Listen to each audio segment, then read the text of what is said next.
Welcome to Long Story Short. This is episode 141. And I'm late because I've been hanging out with McClay too much, apparently. Yee got tied up with some video games, but here we are, ready to go. Yeah. And then to make up for it, just participate in chat, and I will be giving away, because I know the channel loves some Ginny Frizen. Something that's killing the children foil cover, and then I know the panelists love Panosian. So, oh no, wait, this is yeah.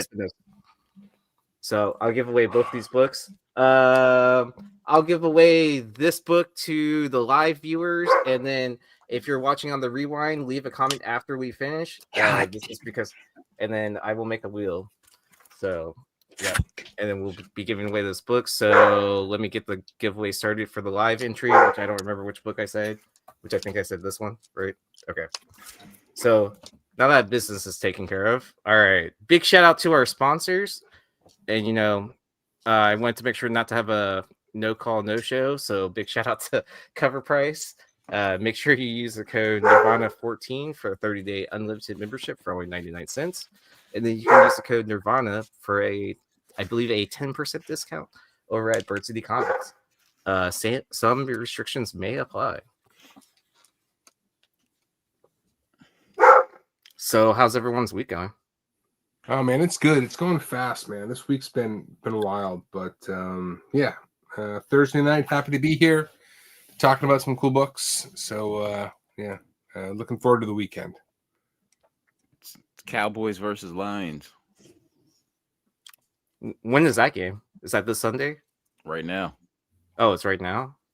You see Joe having a conniption? Well, the only reason, like, I'm supposed to work a couple of Cowboys games, like where I'm going out to Dallas to do Wi-Fi. Is this testing. motherfucker going to kick a 70-yarder? So yeah, so I'm working, I think, the 21st game, whoever they're playing, because it's in Dallas. I don't follow football, so to me it doesn't matter. I'm just doing a job. Good lord. Well, I'm watching on my free site, so everything's a little choppy right now. So you can just get the reactions 66-yarder, dude. You can just get the reactions from Joe, right, in real time, and then you can maybe catch it on the highlight. Comic books and sports, man. It's nothing better than that. We would always have something to talk about, man. Movies, comic books, sports, and then girls. Not necessarily in that order.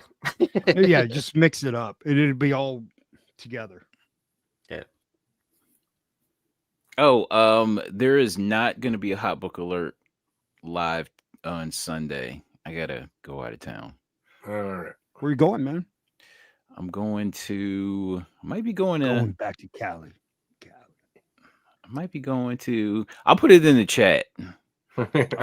He might be invading your LCS. So yeah, that book you have been eyeing for that was $1. You probably should have already picked it up. But if you didn't buy it yet, it's gone.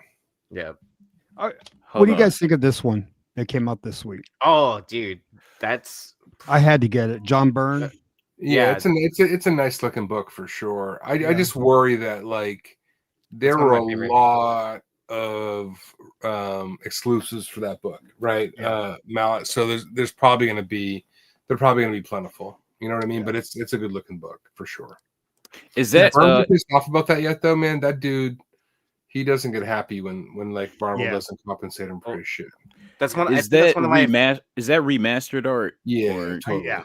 Oh yeah. Totally. Yeah, it's one of those hidden gem covers. So I would say that's probably one of my favorite hidden gem covers that's come out recently. Mm-hmm. Yeah, it's a good looking book for sure. I put the city I'm going to in the group chat. Corpus. Corpus. He's trying not to. If he doesn't say it now, he doesn't want it obviously said out loud, right? Because otherwise he would just say it. He doesn't want stalkers trying to be like, hey, what books are you digging for? all the shops are gonna put all their books away. We're closed. We're closed. Go away. Mercer and I are kind of the same. Like when we're digging for books, like we put the covers down, face down, so nobody can creep on what we're picking up. And I'm paranoid too, man. I do the same thing, right? I just grab another book out of it and just put it on top. I don't need people to know what I'm hunting. See, I'm the complete opposite. It's like, oh yeah, I just found that. That's who I am. If I really hate somebody, I'll leave it face up. Oh, but my other trick is to grab a random book that I have no bit or like where no one would buy it or whatever, and put that on the top. Right. So it's they like, go, like, this guy, yeah. This guy doesn't know what he's doing. Yeah. And then it's like kind of like, yeah, that's my game, man. Just some bullshit comic on top. Yeah, totally. Yeah. And I might not be around next week. I still might be out of town. All right. Next Thursday. We will figure it out. We will try to hold down the fort without you. Alrighty. Normal disclaimer. I know we're running late or something like that, and it's all my fault. So sorry about that. Disclaimer is don't be stupid with your money. I see a lot of people talk about comics lately, and one of the best parts of this hobby is digging for books. Mm-hmm. And I know not everybody does it, but it's like the male instinct to go hunting for food for their family, right? That's like the same kind of like vibe you get digging for comics, right? Coming home with a big buck that you paid $1 for. So this show's to help you with your digging for the most part. So be smart with how you spend your comic money and build the collection smartly. That's it. Hey, so my buddy was having a 50-cent Black Friday sale, right?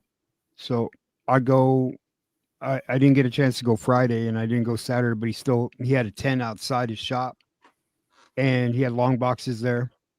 And the books are fucking 50 cents. And there's a motherfucker with Key Collector or eBay, and he's just taking pictures to see what they're worth. And I go, bro, isn't 50 cents cheap enough for you? Like, what the fuck, bro? Take a flyer on one of these, man. I'm like, dude, get the fuck out of here, dude.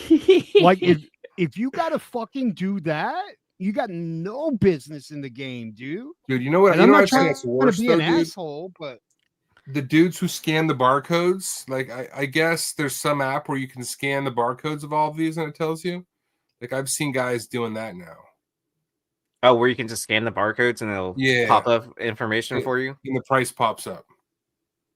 That's kind of interesting, I guess. I don't know. But I don't know. Like the people that have to like look up every single book as you're digging through like a 50-cent bin or whatever, aren't those the same people that would buy a metal detector by the beach? mm-hmm. I mean, it's kind of that's what it seems like to me. Like, I mean, you got to look up some of them, but like look up every single one. Like, yeah, that's over the top, man. Well, it gets too tedious. And then to answer the question, so if you're seeing it on a tiny screen, I'm assuming you're watching on a mobile phone. It's something with StreamYard now. I'm not exactly sure what it does. I figured I'd just roll with it because it was just something that told me to run through or how to run the show. But if it's distracting or whatever, I guess I'll get rid of that for next week and just leave it how we normally do it. But it's supposed to be like it's supposed to help you view for mobile. I mean, I guess I should ask Merson. Did you do that for? No, I nixed that. Okay. When I did the when you show. Set a show, yeah. I'm just gonna start nixing it because I don't think it does anything to help us. It literally makes 2 postings on YouTube, and then like one's for the vertical phone thing, and I think it's really meant for like if you're going live streaming like on an Instagram or something like that. Like I don't think it's meant for just because we just do YouTube. Yeah. Dude, but this vertical thing is nuts because they're talking about showing movies in movie theaters vertically like that because kids are on their phones and that's how they're used to seeing shit. Talk about like that weird aspect ratio, and like an insanity, yeah, like a movie that's tall, versus wide. Could you imagine someone shooting a full movie like that though, like in a phone? I don't know, like, man. I guess that's where all the younger generation knows. You remember the Mariah Carey rooftop video from 1997? It was shot vertically, and for whatever reason, I thought that was like it just looked super hot. You know what I mean? Back then, yeah, that's when Mariah Carey was super hot, man. Mm-hmm. I've got a Mariah Carey story I got to tell you guys one day. I ran into her, but we'll save it. Oh, really? Oh, dang. Of course you would. Bro, now you got to tell it, dude. Yeah, I mean, like, how do you bring up something like that? Yeah. So tell the story. Tell a short version of the story if you want. All right. The short story is that when I was working in New York City, we worked at a small company. We were going to a holiday party. So we show up at the holiday party. We had reserved, a small room to have the party in. So we get there and they say, we're preparing your room, have a couple drinks and we'll get with you. An hour passes, room's not ready. Another round of drinks on the house, don't worry about it. Another hour passes, room's not ready, and the guys are like, what the hell's going on here? And the manager comes over and is like, well, there's somebody up there and they won't come down. And we're like, well, what the fuck? We reserved the room. So okay, we'll go deal with it. So they go up, they chase him down. It was Mariah Carey and like her entourage who were in the room, and she walks right by me. I'm like, I'm a big fan. I don't know why I said that. I'm not really a fan of Mariah Carey, but I just remember. And she just looks at me like, "Who the fuck are you?" And like, walks straight out. She was so pissed off, So the next day at work, walk in. I got in early, and there's just somebody blasting her Christmas album at like full decibels throughout the office. On purpose. On purpose. On purpose, yeah. No, that was on purpose. Yeah. That was just a joke, like but just had it like blasting. That's awesome, dude. They knew the lore. This was like 2011 or something like that. It was a long time ago. I mean, but you're a big fan, so I mean, you should have loved it. The big fan. Yeah, she was so pissed. She was. Did she roll her eyes? She just like, who the fuck are you, basically? Like, that's funny.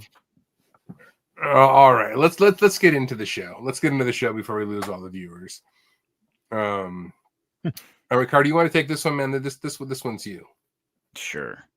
So, if anybody isn't aware, there was a huge pulp auction going on Heritage, and it was quite a bit of very rare pulps that I'd never seen before. Is this that high grade collection that went for sale? Yeah, it was. High grade, yeah, but there were some like this one that were kind of like relatively low grade, but it was still like all pretty rare stuff. And for whatever reason, this one caught my eye the most. I can't even say it's the most like dynamic of all the covers that were up for auction, but this one still just for whatever reason caught my eye. You know what I love about this cover so much? So this is Saucy Detective, and there's no detective on this anywhere to be found. Not at all. I guess he got to solve the case afterwards. Yeah. You know what I mean? Yeah, he gets called in to figure out what the hell happened. The Grim Reaper comes in and takes this, this woman out to the back or something. Nudist murder case. This is about to get wild in this one. Yeah, I freaking love this cover. This is like precursor to Skeletor. This is like with the prototype for Skeletor. You know what I mean?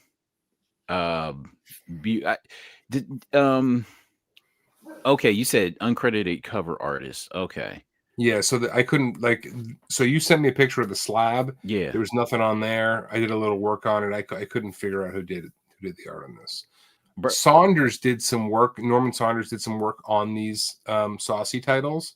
So you had the spicy, and then you have the saucy. But Saunders was active on the saucy titles. So spicy or saucy, take your pick. I'll say. Does this chick look like Sabrina Carpenter? yes, that's her 100%. Damn. Yeah.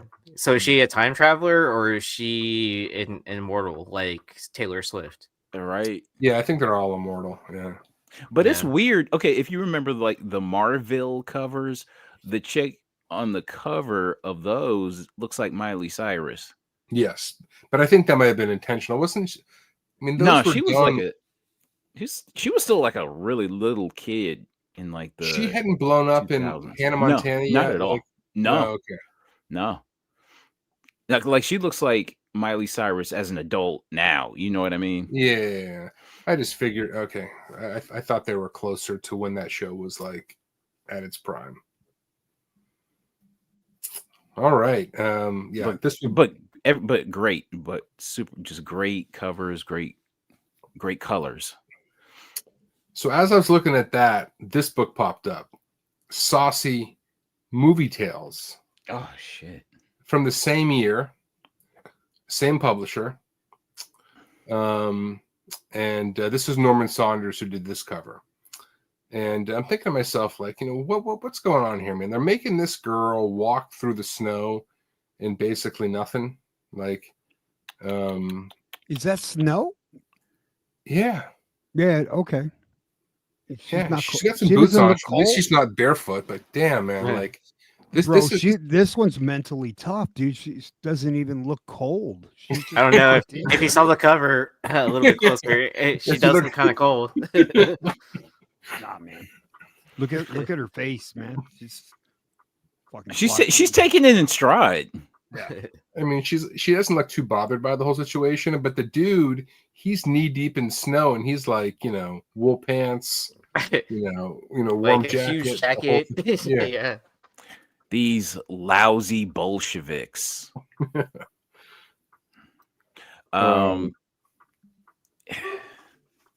This is it's a weird just seeing like outright tits on the cover. You know what I mean? Because sometimes, like everything's like strategically covered up sometimes, but then when you just outright see it, it's just like, whoa, okay. Especially in 1937. Especially in 1937. I mean, heck yeah. See, it just makes you think things weren't that simple back then. Yeah, I thought you couldn't even show like ankle in 37.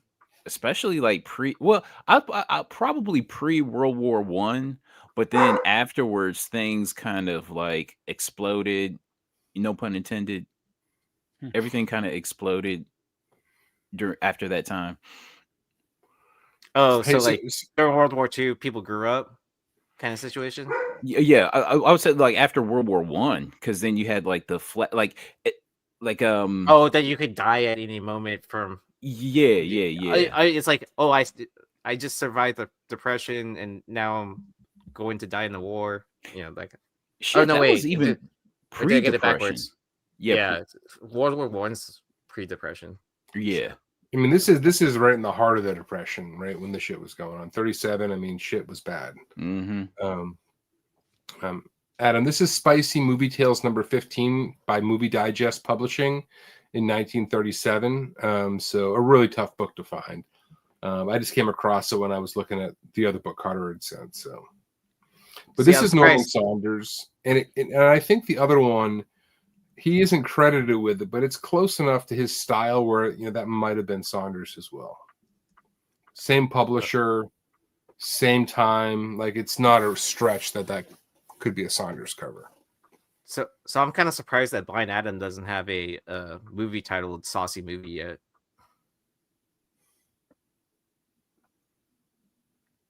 Do I know when the first Blonde in the Red Dress cover was published?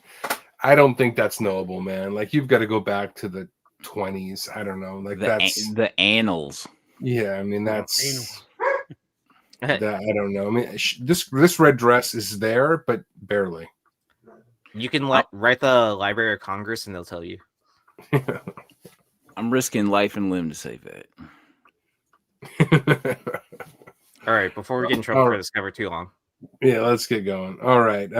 Strange Worlds #1. We've talked about Strange Worlds in the past. Never issue #1 that I recall. But we've done a lot of shows now, so if you've covered this, forgive us. Gene Fawcett cover, Avon Publishing, 1950. A 9.4 of this sold for just over 5,500 late last year. 102 on the census. That 9.4 was the high grade. What I want to know about this is, like, so you got this girl fighting these monsters in a bikini, and the dude is still in the ship. I mean, what kind of a puss is this guy to push her out there to take out these things first? Like, what am I missing here? Dude, they got her by the leg. They got her by the leg. She's in a bikini, and he's just like poking his head out, just like, you know what I mean? Man, let him have her. I mean, he's like, I'll get another one. I can't really wrap my head around what happened in this, but like, they got the plane, or is that a train? The ship, train, I guess. It's the ship. It's a spaceship. The ship, and he's like, "You go out and check out. I'm not going out there." So she sticks her head out, and they grab her. And that's basically what happened. Yeah, pretty much. Yeah. Quite a guy. Yeah, these Strange Worlds are awesome. I don't have this one. I have issue #2, which is a great book, but I would certainly grab this thing. I think 5,000 for the high grade in this seems low to me, given where Golden Age is going. I mean, Gene Fawcett isn't like the biggest Golden Age artist, but he's not a nobody. You know what I mean? Yeah. He's your average artist. I mean, he's above average for sure, but not household name. I mean, he's a known name, but he's not obviously a Baker or a Schomburg or a Kamen, at that level. But he's not far off. You know what I mean? Like, he's done some great work. Okay, so he's like in that tier below. Yeah, but I mean, I would say if you're gonna break it into thirds, I'd still put him in that upper third, right? Yeah. Certainly upper half. But anyways, yeah, just a fun book. Let's keep the show rolling. Space Bikini. All right, I really like these crime mysteries series, and they don't go for a lot. I mean, they're really quite attainable, but I don't know, something about these I like, and the art isn't outstanding, but I think it's the colors on all of these books. I've got my eye on one right now. We covered one on this show that was a ripoff of a pulp, if you recall, a while ago. It was like a direct swipe of an old pulp that I've got my eye on. But this one is probably one of the bigger ones from this series. Artist on this one goes uncredited, the cover artist. Frazetta did interiors in this. It was early work for him. Trojan magazines from 1952. And 8.5 of this sold for $12K. Back in 2022. Only 35 of these on the census. No 9.8s, obviously, and the high grade is an 8.5. And that's the one that went for $12K. But yeah, I like these, and I can't put my finger on it. I think it's the colors. Yeah, but do you know what color palette it looks like? What's that? It looks like a Flops color palette that he would use. Yeah, it does. Yeah, it does. Actually, it absolutely does. Like, it totally part of his vibe.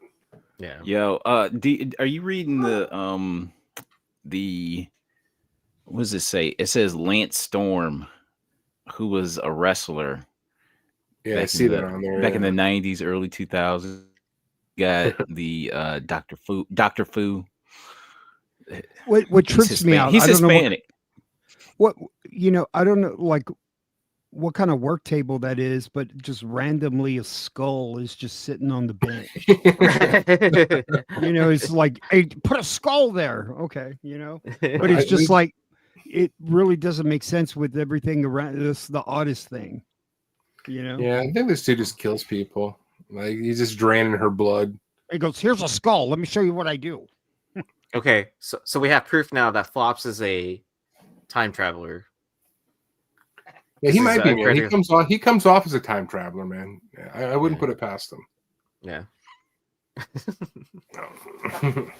All right. A toasty Matt Baker cover, Going Steady, number 12. This was his early books with the Comics Code, St. John Publishing, 1955. This might have been the first issue of Going Steady with the Comics Code seal on it. Regardless, a 5.0 of this sold for $3,120 earlier this year. Only 19 of these in the census. High grades of 7.0. And I've got a lot of Matt Bakers, but damn, I'd like to have this one. It's like super cool. There's something about like you can pick up on them, like the glow of the fire. It feels like it's a pretty cool point of view too, because it's coming from the fireplace. Yeah. It's not like a creepy window look or something like that. You know what I mean? Someone's coming out of that fire is going to cause some problems. You ever come across this one, Carter? No, not at all. Only in doing research for Hot Book Alert. They're imagining. Was this on Hot Book Alert? Did we cover this one? 4K resolution, man. Carter, was this on Hot Book Alert? Did we talk about this? I think very early on. Yeah, I've looked at a lot of Bakers and never seen this one, but I damn sure would have grabbed this thing if I did. Mm-hmm. Have we talked about the last Matt Baker cover or no? Do we know what it is officially? Oh, shoot. We've talked about like late Matt Bakers, but I don't think we've ever like put a stake in the ground on what his final cover was. Uh-oh. Got to research it. We should. We absolutely should. All right. While we look into that, I love me some Blonde Phantom. My goal for 2026 is to get a Blonde Phantom book. This is Blonde Phantom number 14, a beautiful Sid Shores cover, timely from 1947. Believe it or not, there is a 9.8 of this book. Oh, I don't believe it. Now, there's an interesting story about this 9.8. It sold for $10,000 in March of 2023. The original sale of it was for almost $20,000 in April of 2022. So someone bought it and got cut in half on it, which is tragic. Now, it is a Promise Collection book. So somebody was overzealous. But I don't know what financial trouble they got into where they needed to lose $10,000 on this book. Because a 9.8 of this would be fucking awesome to own. You know what I mean? Yeah. Like, take your time to move that. Only 52 of these on the census. What I like about this is, we've talked about this trope many times, but you've got the wheel there. It's usually a girl on it, but the dude is on the wheel this time. And the Blonde Phantom's going to go try to save it. But I feel like the Promise Collection was definitely like hyped. I mean, super hyped. It was hyped right into like the peak of the bubble, the boom. Right. I don't disagree with that statement at all. But anytime there's a new impressive pedigree that comes out, right, or that is discovered, there's always this like initial hype on it, like where it skyrockets books, unless it's like always like nothing but crazy books that like everyone's kind of chasing after during that time period. I totally hear you. And then all of a sudden, like when those books like went back to market, because you can go back and look at a good majority of those Promise Collection books, and it's exactly like this where it dropped down half the price. 50% though, man. I mean, this is soul Or 9.8. I mean, a lot of those Promise collections were high grade for sure, but they weren't all 9.8s. You know what I mean? Like, this just feels super punitive, but the whatever. problem is you take a book like that, and in a year you try and resell it. Like sometimes, like you just got to sit on some books, you know, like. And the sale was it a Heritage sale? Was it eBay sale? They were both sold on Heritage, I believe. Wow. Well, and I mean, but you can kind of see the demand for your book on Heritage anyways, because any book that's sold through Heritage, they can send, anyone that's registered can send an offer to that person, even if they're not, currently listing it to sell it. So they could kind of gauge like what kind of demand there is for that book, even 11 months later. Yeah. I mean, this one is it was a surprising haircut. I mean, owning this book is absolutely stunning, and just owning this in a 9.8 would be a real like cornerstone to any collection, I would think.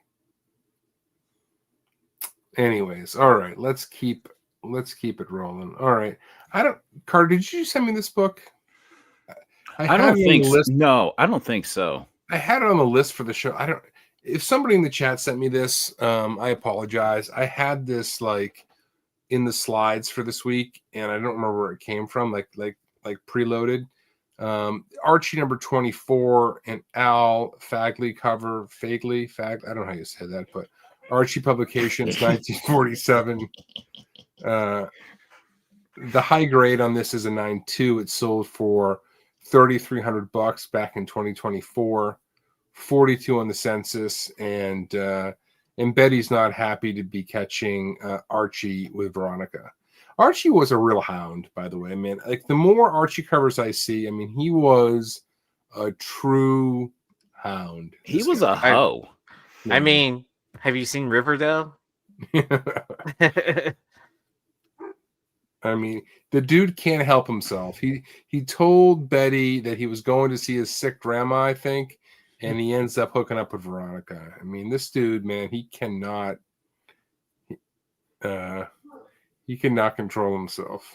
For whatever reason, this has like all the elements of like one of those like porn covers. You know what I mean? It's just like it's so weird because you got Archie with the beard in the background, and I don't know. It's just everything. It just has like way too many like sexual undertones or overtones.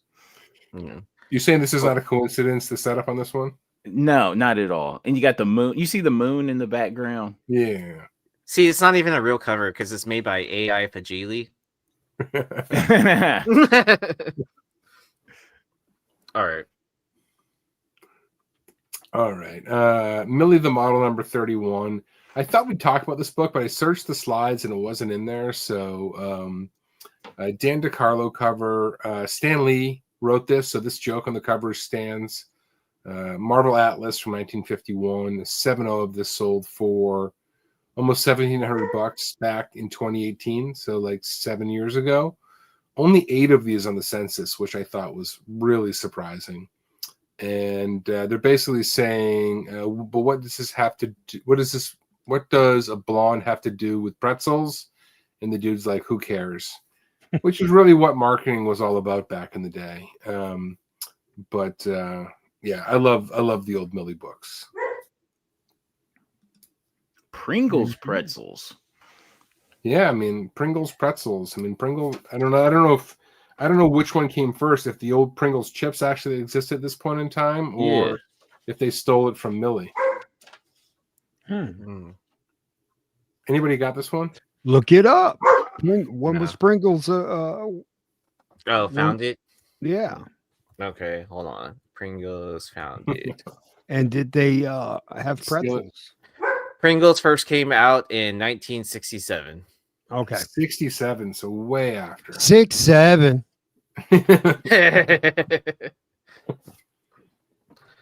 You just had to say it, didn't you? Yeah. All right. Carter, this is yours, man. You want to take this And one? this is a unique night here, bro. Bro, I have no clue how I came across. I think no, it was an eBay sale for this, and I'm just like, what am I looking at? I don't know what I'm looking at. What are you searching to find this? I was looking at I think I was looking at pulps or comics that sold, and this popped up, and Gay Blade magazine. For men with a zest for living. Yeah, there's like a duality going on with this book. Like, you got the girl with the guitar, and then you got the dude, you know, who's a little zesty on the right. And so I can't figure out who this magazine was targeted at. Bro, it's obviously for Forrest Gump because Jenny's on the cover playing the guitar, right? Yeah, I don't know. And then if you look at the stories, I can't read them, but it was like, what if Eve lost her leaf or something? Can anybody read what those stories are there on the left there? No fig leaf for Eve, stag party, 4-letter words on the airwaves. It's obviously made from the Flintstones bakers because everyone's here for a gay old time, right? So Blade. So I looked up just out of curiosity, like when, because we've talked about this on the show before, because from this era, there's a lot of books that are they're gay this or gay that, right? But Carter's asked before, when did like gay go from gay happy to like gay as we know it today? And in the late 50s to early 60s, it was an underground term that nobody in the mainstream knew what it meant. By the end of the 70s, everybody knew what it meant. Mm-hmm. So like in the 50s, late 50s into the 60s, it was kind of like a code for gay guys, right? That was like an inside thing. It's remarkable how much is like written about this one thing, because I was curious about it, but yeah. So I don't know who this magazine was targeted for, but it's definitely it's presenting sort of two sides of the argument on the cover anyway. If you told me this was the cover to a 90s rock album, I would believe you. With the animated dude, or just the girl? Just the girl. Yeah, but you have the dude, and adds a whole other element to the calendar, because like he's hopping along. Look, follow his path. Like he bounced right by her, and then he's bouncing straight up. Yeah. Ding ding ding. Yeah. Yeah, I don't know. But the girl looks very modern. For sure. Yeah, but then the zesty dude looks all like clip art. Like he was just like kind of added on. Like, yeah, I mean his chest is exposed. He's wearing like, what's the yellow thing wrapped around his waist? I don't even know what the hell that is. But I mean, just look at even like the details of the dude's face versus the chick's face, right? Yeah, I don't know. I honestly, like, reading this magazine might be a hoot, to be honest with you. I want to look it up, but at the same time, it went for $2.99. You don't want that on your Google search? The link that you sent me, like this magazine lasted for 4 issues. It's in my comic shop. See, that's when you just go over to Michael's house and be like, "Hey, can you look this up on eBay for me real quick?"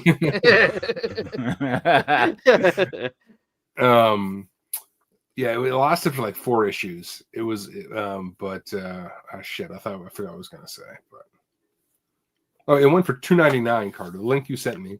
Oh wow! It sold for $3. Oh wow! Okay, dang. But there's copies listed for like 50. It is a beautiful cover, though. Yeah, no, I'd never seen this before, but yeah, I had to look into it. All right, let's keep the show rolling. All right, you want to take this one, Carter? So I came across this book in the dollar bin. and it doesn't go for anything at all, like at all. But the color is so great, it's so beautiful that I had to pick it up. So this is Rogues number 4, and how do you pronounce that name? Diego Galindo. Galindo. Okay. Yeah, Diego Galindo, vato. From 2013, which is, to me, that's that sweet spot. I like books like 2015 and older. Yeah, but you're a Love and Rockets guy, man. This is an homage, like big time. Yeah, this is a Carter buy right here, bro. I love it. So wouldn't this be a Amiga comics with all those females on the cover? Right. Right. Fair point. It's a fair point. So but would you really just like call this like a Death by Snoo like cover? Like, yes. Yeah. Or what I was also thinking is like this is like the underground version of Jim and the Holograms, the Misfits. Yeah, for sure. In Love and Rockets cover, there were 4 people. So the girl in the green mohawk, like she's crashing the party here. Yeah. I don't think there was the 5th on that cover.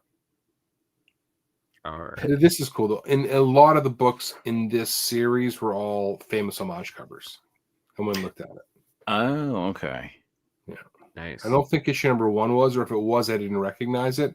I think it went to 5 issues, and I think the rest of them were.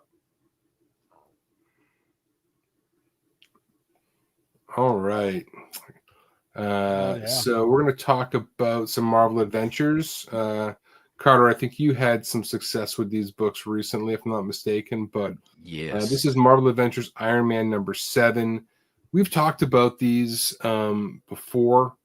There's a lot of early Scotty Young work that can be found here that go for a fair amount, and a lot of stores just stick these in the kids section. They don't think about these books, but there's gold to be found.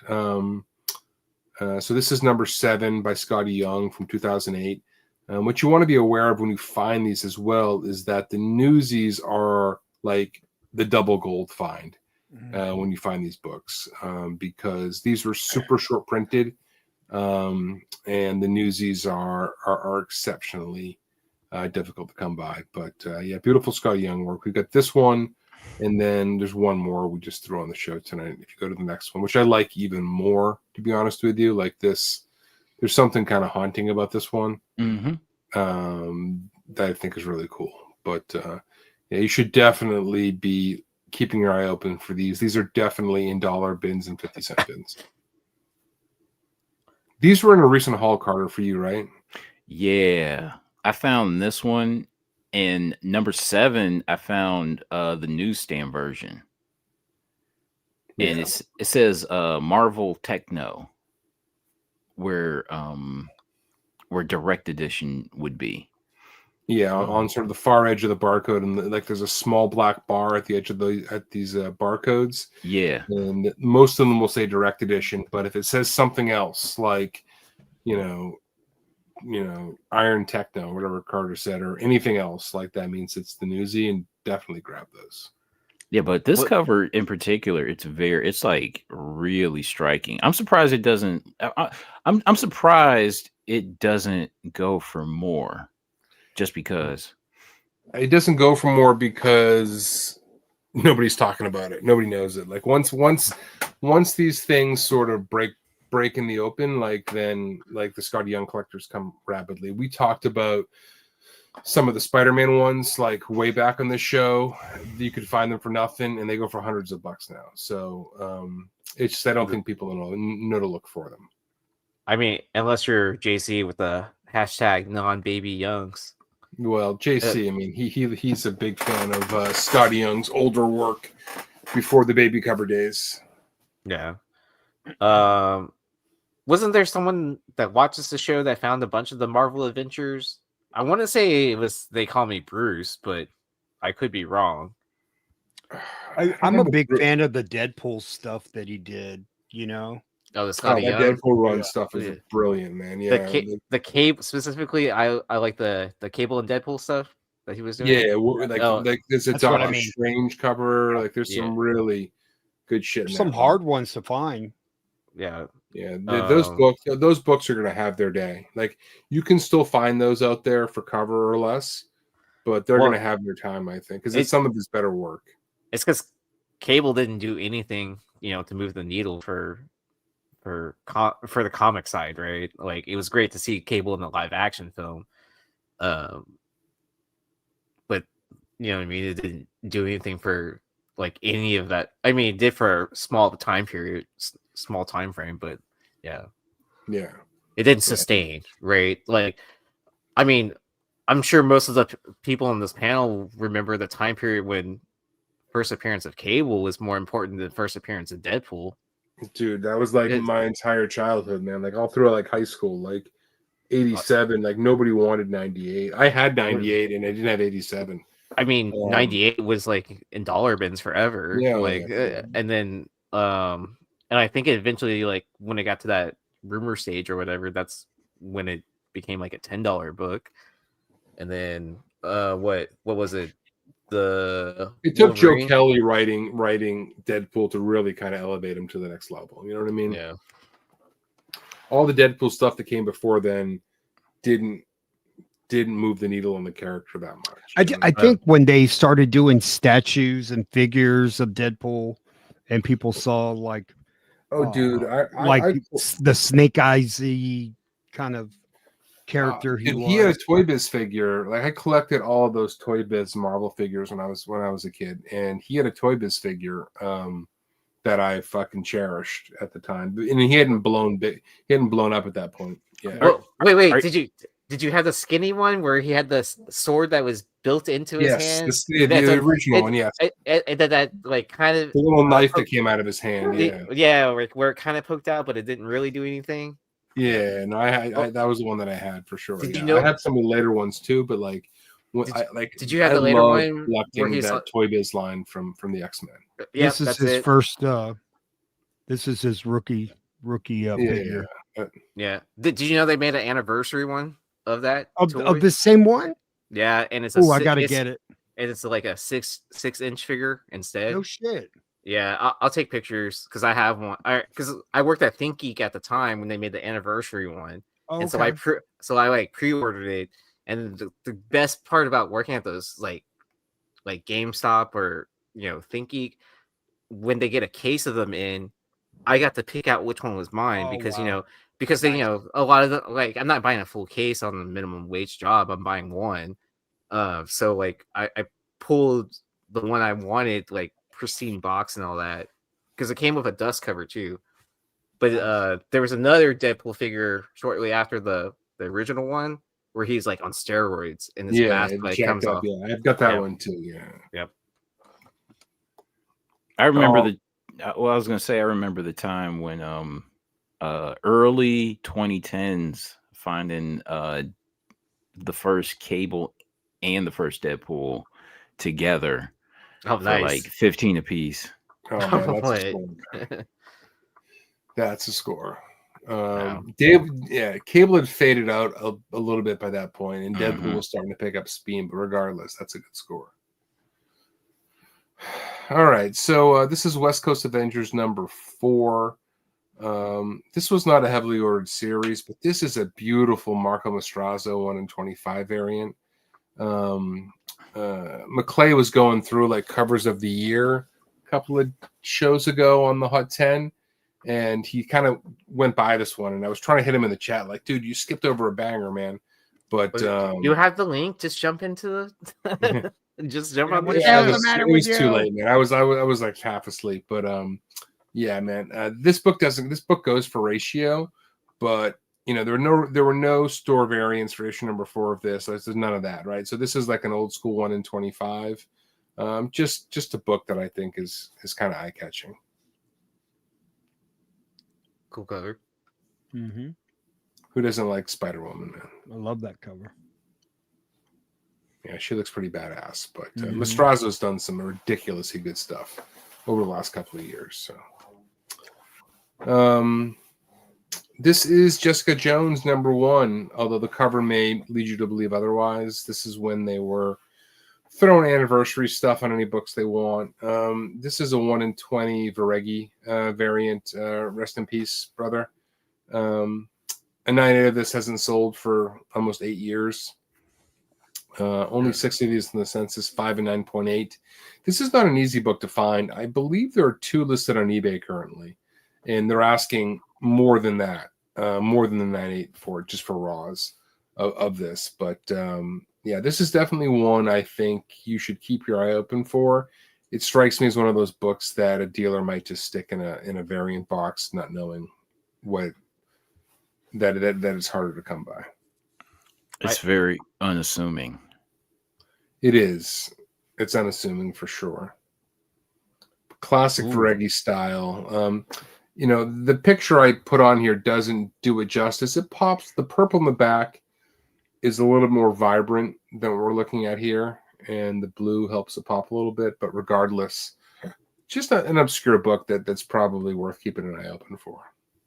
All right, so which one are you picking up? You see these both in the back issues. The Varegi that we're looking at right now, or the Call hip hop cover?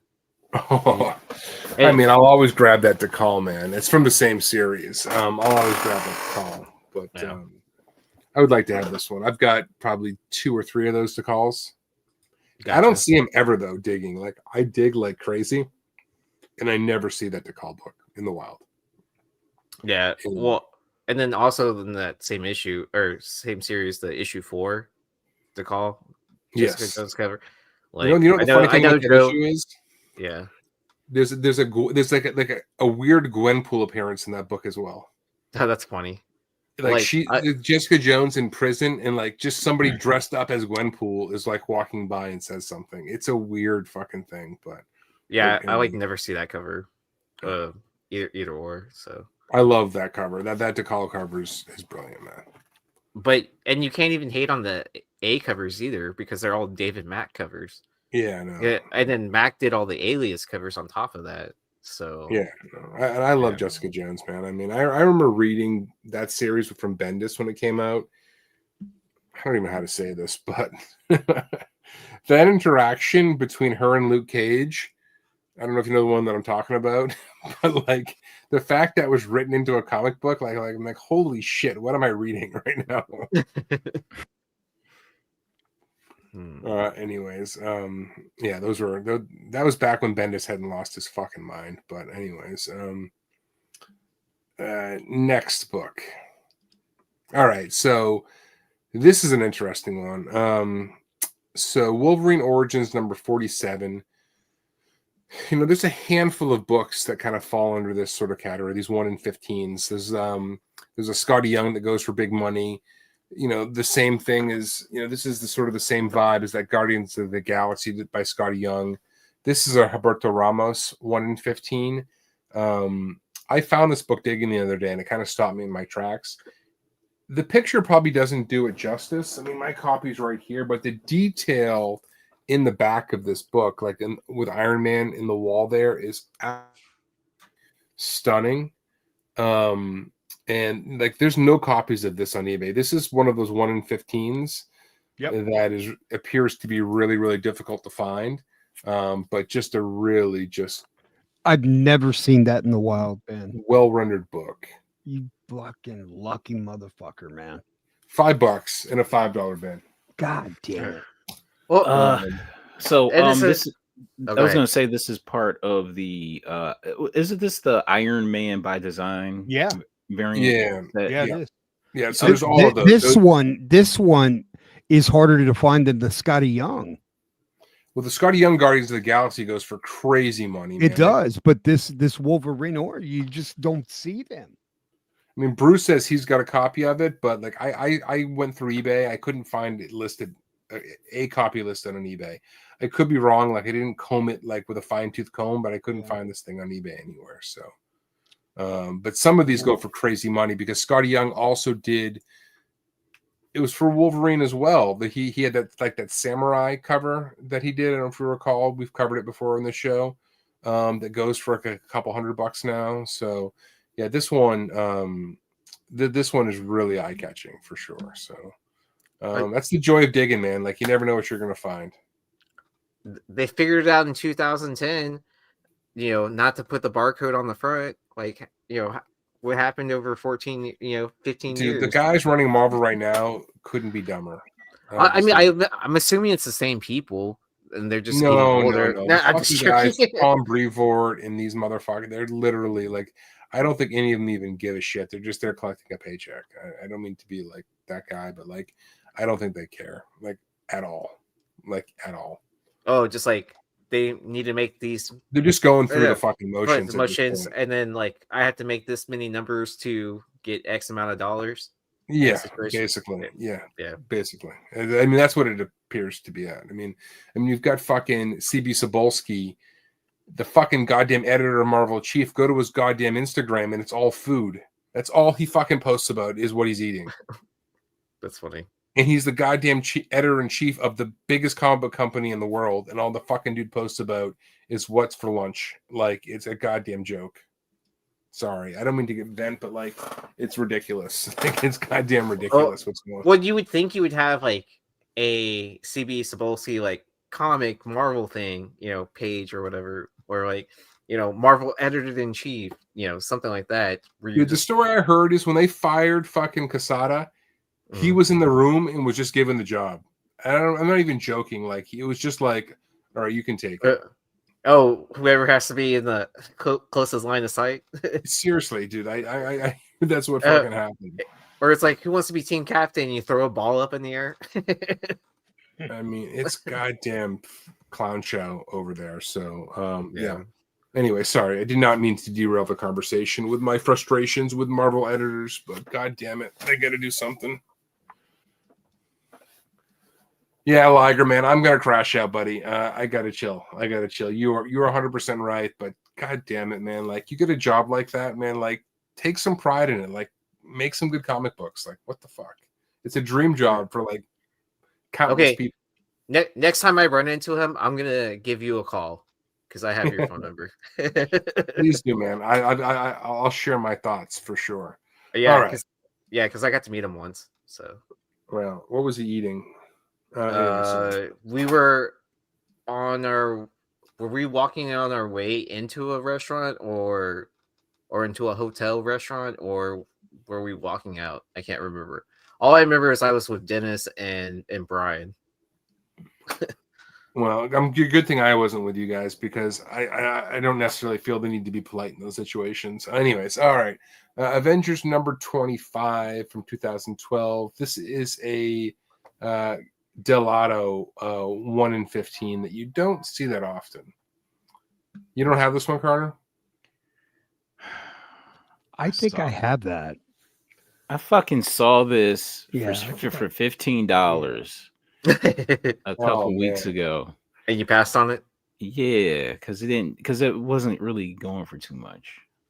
Yeah, it's just one of those ones that just I would say is not on the radar of a lot of people's. And I wouldn't say it's like crazy good, but they were doing like all these historical homages at the time. This is like what, Washington crossing the Delaware or something.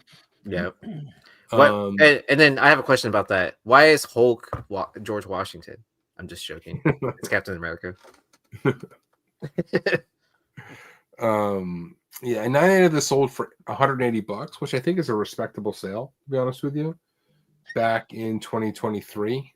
So after the insane period in comics, so when things were coming back down to earth, only 25 of these graded and 14 and 9.8. But there's a handful of these sort of historical homages that we had, like it's historical paintings like Venus in the Half Shell. There's the one that Perel did. I forget the Rembrandt like homage that he did. So there's a number of these that are out there, and I thought this was cool enough to throw on. I'm taking this personal. It's a personal attack on you, Carter, for leaving it behind me. Was it at a show or at a store? It was at a store, like 4 hours away. Oh God! So it's not like you can just go back and get it.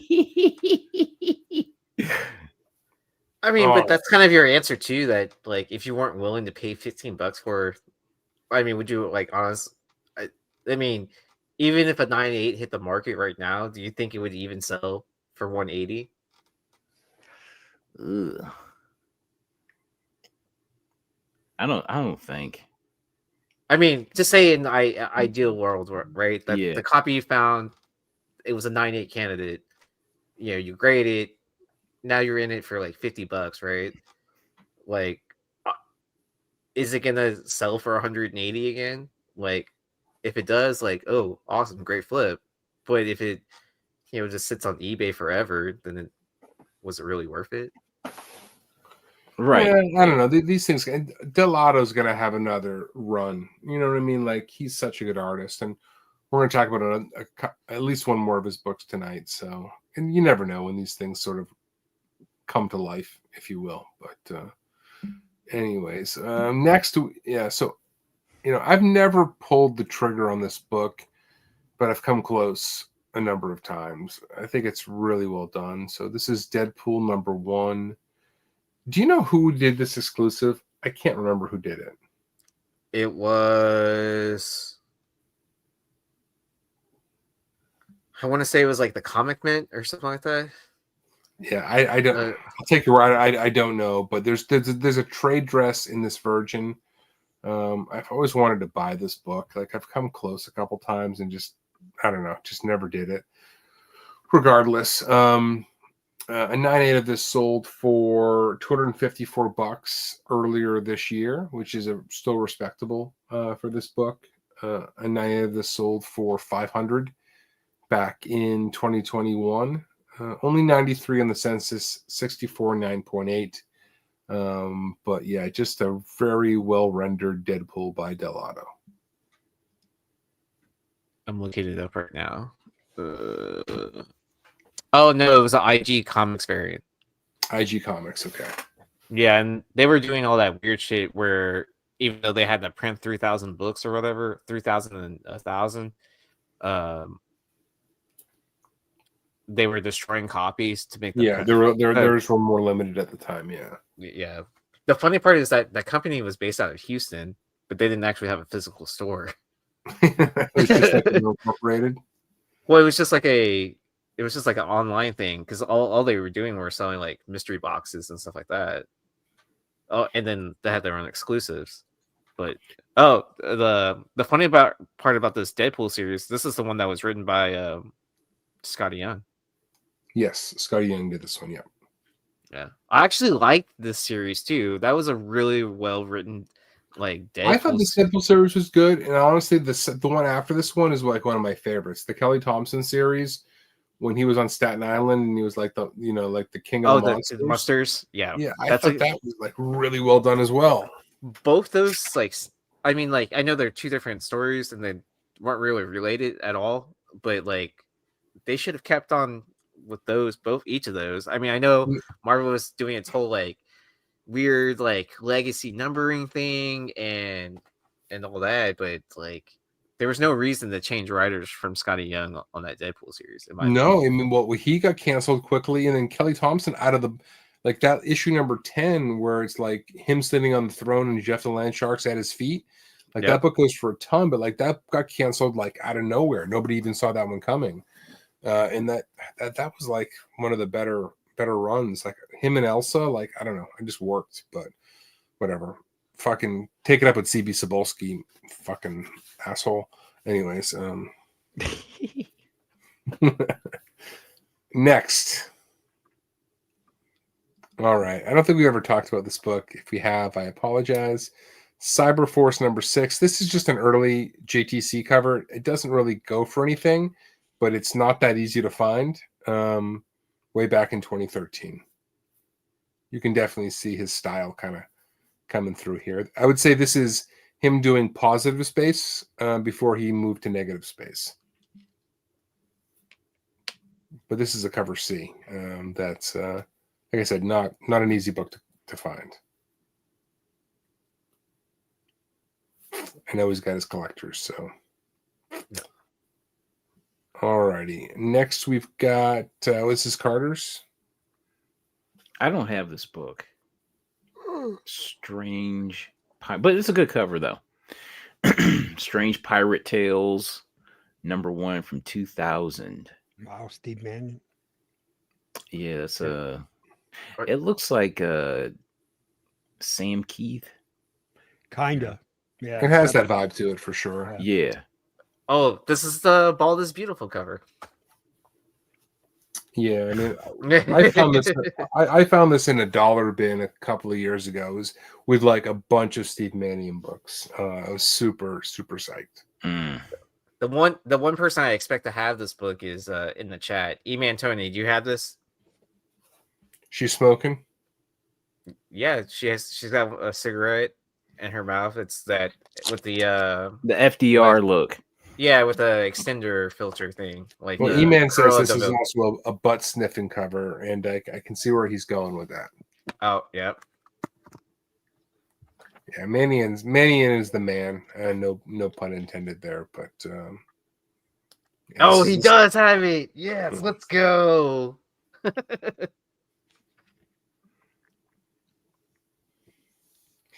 Yeah, great book.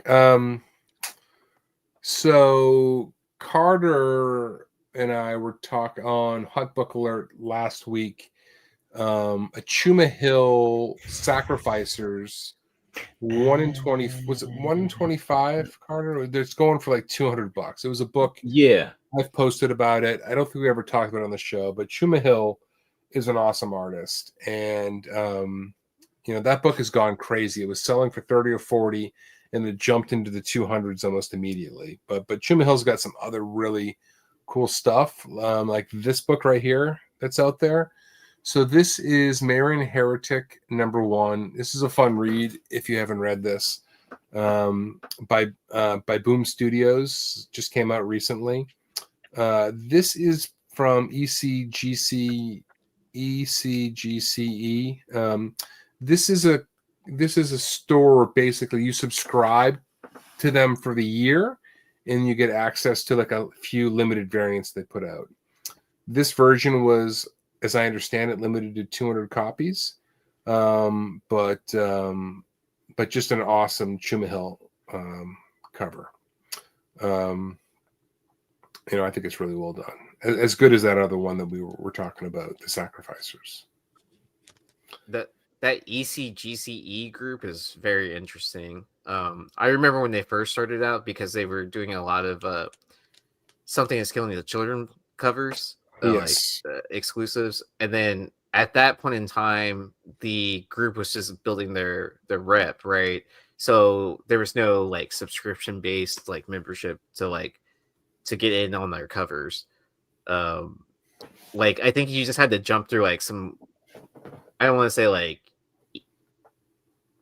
just like out of the ordinary comic hoops to jump through to get their covers, like where it's like you either had to join a certain Facebook group or signing up for their Discord, things like that. But yeah. Anyways, this is really well done. That group, I mean, I know that they do have some very limited drops that you can only get access to if you're paying the yearly subscription or whatever. Yeah, when they started asking for that, I was just like, kind of like, I'm out. Yeah, you're rolling the dice. Like I think I read something like, I forget what it was, but it's like $20 a month, and they're going to do 6 drops a year, and you're betting that one of them is cool, basically, to cover your nut. Yeah. But Chuma Hill, is Chuma a girl or a guy? I don't know, to be honest with you. Regardless, the first time I came across Chuma Hill's work, it was on the next book. Hey, Chuma, come over here. If you I think it's a girl's name. You get stuff for the prescription? Like you have to get a doctor to prescribe this for you? Just joking. Was this book that kind of caught my eye in a big way. This is Deadly Class number 52. This was a cover B. Is that the last issue? What's that? Is that the last issue? No, it's not the last issue, but it's near the tail end of the run. I think it ended on 55 or 56. Something like that. But this is just a cover B. A lot of the Deadly Class cover Bs are very underordered, Mhm. and I just thought this one was really well done. But this is like I bought a couple of these when they came out. Might be worth grabbing these if you find them out in the wild for cover or less. I just like picking up Deadly Class variants in general. Yeah. I just like picking up Deadly Class in general. I mean, it's Remender's one of his best work, and that's saying something. Most of what he does is awesome. I mean, I feel like I can go to most LCSs and find like A covers, you know, but there's something about their variants that, like, you don't always see them easy, man. Yeah, like you just they stick out, especially like the decals, and you know. Yeah, I think this is one that's definitely worth grabbing. If Chuma Hill blows up, this is an early work. Thanks, Chad. Thank you, Google Cave. Haven't heard from Chad in a long time, man. Yeah. So another Chuma Hill book. This one popped when it initially came out, if you recall. This Night Terror's Angel, the Angel Breaker #2 was not a heavily ordered series. This was a 1 in 25, and then this book definitely got a little bit of heat. It was on the Hot 10, and I remember you guys had covered it with Stein and McClay. It's kind of quieted down a little bit, but the 9/8 sold for $100 back in late 2023. There's 11 on the census, 10 9/8s, 199. I actually went out and found this book at one point. I picked one up because I thought it was cool enough. Wait, so all the graded copies right now are 9/9s and yes. 9/8s? That's crazy. Yeah. I mean, these cardstock covers hold up pretty well, right? So. Oh yeah, that's very true. I mean, if you have one that's damaged, you probably won't send it in, but they hold up pretty well. Yeah, just a good book. But you have Shabina popping, Ito popping a little bit. Like this, Hill has a similar style, right? So like, I don't know. I would not be surprised to see this go. And we've already seen, his book, The Sacrificers, kind of go crazy. So who the hell knows what's next? True. Alrighty, last book on the show. I was not aware that this book existed. So this is Invincible Iron Man #1. This is a Virgin wraparound. And we all know that the cover A was super common. But I didn't know, I was unaware of this book. And I don't know the story behind it. If anybody does, please let me know. My guess is that this was probably something given out to stores as a thank you for ordering so many copies. Marvel was doing that at the time. So if you ordered a bunch of copies of something, certain stores would get these, but you'd have to order a shit ton. And it was just like a thank you they would send. But regardless, this version cover, a raw sale sold for $130 back in 2024. The high sale of this was a raw in 2022 for $300, and there's only ever been 4 recorded sales of this. Nice. Has anybody ever seen this? I have. Joe has it. How do you have this? I just tell the story. Tell the story. Half price. You found it at half price books. The Virgin. So we're being clear because the cover A is with a trade dress. You have the Virgin of this. I will dig it out. Holy shit! Wow, man. Dang. What did you pay for it? Oh God, $2. Yeah, if that. Yeah, because I'm assuming it still has a cover price of $3.99 or whatever. So like, and it's a half price book. So about 4 or 5 years ago, they used to like buy collections and put the long boxes out there in addition to their bins, and they would just put 50 cents on it. And I would fucking go to town. And sometimes I would say, "Can I just buy the whole fucking thing? What do you want for it?" And they literally would count. Now we gotta count every single one. I was like, "Fuck, man!" I said, "Well, didn't you just count them when you bought them? Just like, how many did you count when you bought them? Do you have to fucking touch it again?"